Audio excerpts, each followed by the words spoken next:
in Cincinnati. Well, you know, it all started for me 50 years ago, back in 1973 at WCIN Radio over there, 106 Glenwood Avenue. I just started off as a guy that wanted to get into radio business. I had no idea I would be in it 50 years later.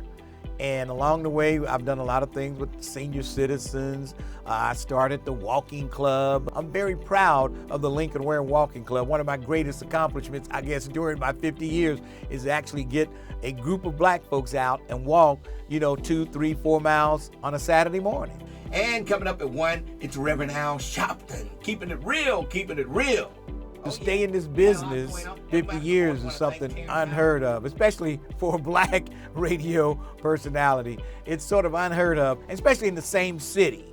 And so I had to reinvent myself to continue in broadcast this long. I started off as a DJ, transformed into talk radio as I got older. I got a little too old for the DJ stuff, even though I still do it on Sunday afternoons just to relax my mind. Now it's become something like therapy to play music on a Sunday afternoon.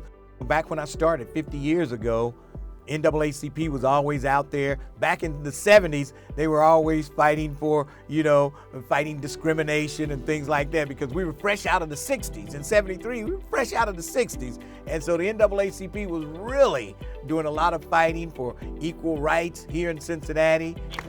President Reese says the legend of Cincinnati, Lincoln Ware. Let's give him a round of applause. I was shocked. Normally they wait till you die to give you a street, but they decided to use part of Glenwood Avenue, where WCIN used to be located, and they're going to make that Lincoln Ware Way. Now you'll see Lincoln Ware, and they'll ask, who was Lincoln Ware? Well, he was one of the DJs at the old WCIN there, and he's been on the air for 50 years plus. And there you go. So, it was an honor for them to do that while I'm still living.